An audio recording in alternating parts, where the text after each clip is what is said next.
useful with dogs. Leave it, the recall word, the drop it cue, and off. I use these words pretty much every single day when my dog's impulse control fails, or simply when I just need them to drop something out of their mouth. Maybe it's an appropriate thing, but I need to look at it, or they decided to jump on something that looked appropriate but isn't. We want to make sure that we're always prepared to use these words and have them actually function in the way that we want them to. So again, we're going to condition it. Just like I talked about with leave it, off is the same concept. We just want to build an association in her brain between the word off and the action that she's supposed to do. So for off, it's a little bit different from the leave it because I don't necessarily want her to orient to me. I just want her to get off of whatever it is that she's on. So we can build this anticipation in her head that food is going to be thrown somewhere. So she must stop doing what she's doing, get off and look at you and look to where it's going to go.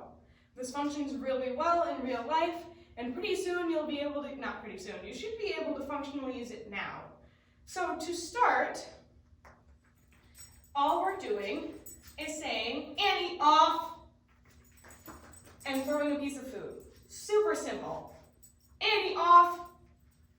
And same as with leave it, we want to make sure that we have a space in between the word and the food being thrown. Annie, off. Annie, off. And sometimes I like to say it in a little bit more of like a stern tone, just to replicate what might happen in real life, just so that that doesn't ever jar them. Annie, off. Annie, off.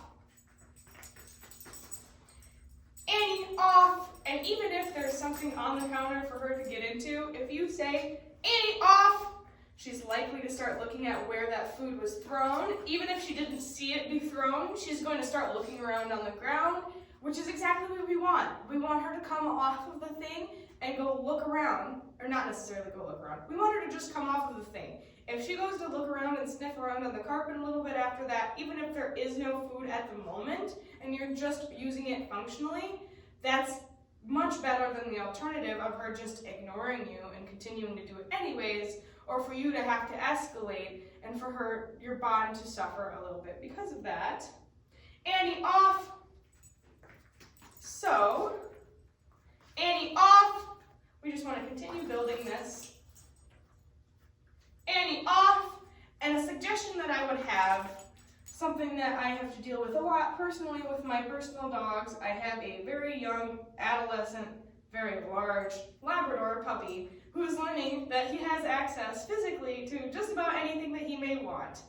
So to counteract me just constantly having to manage him, I keep little jars of food, shelf stable, all around wherever I'm going to be, so that if he is to get into something or to start doing something that I don't want him to do, I can say, off, and pretty quickly get to a cookie or something to be able to reinforce him in real life for doing the thing that I asked him to do.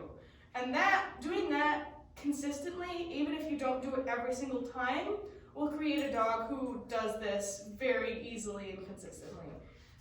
Annie, off.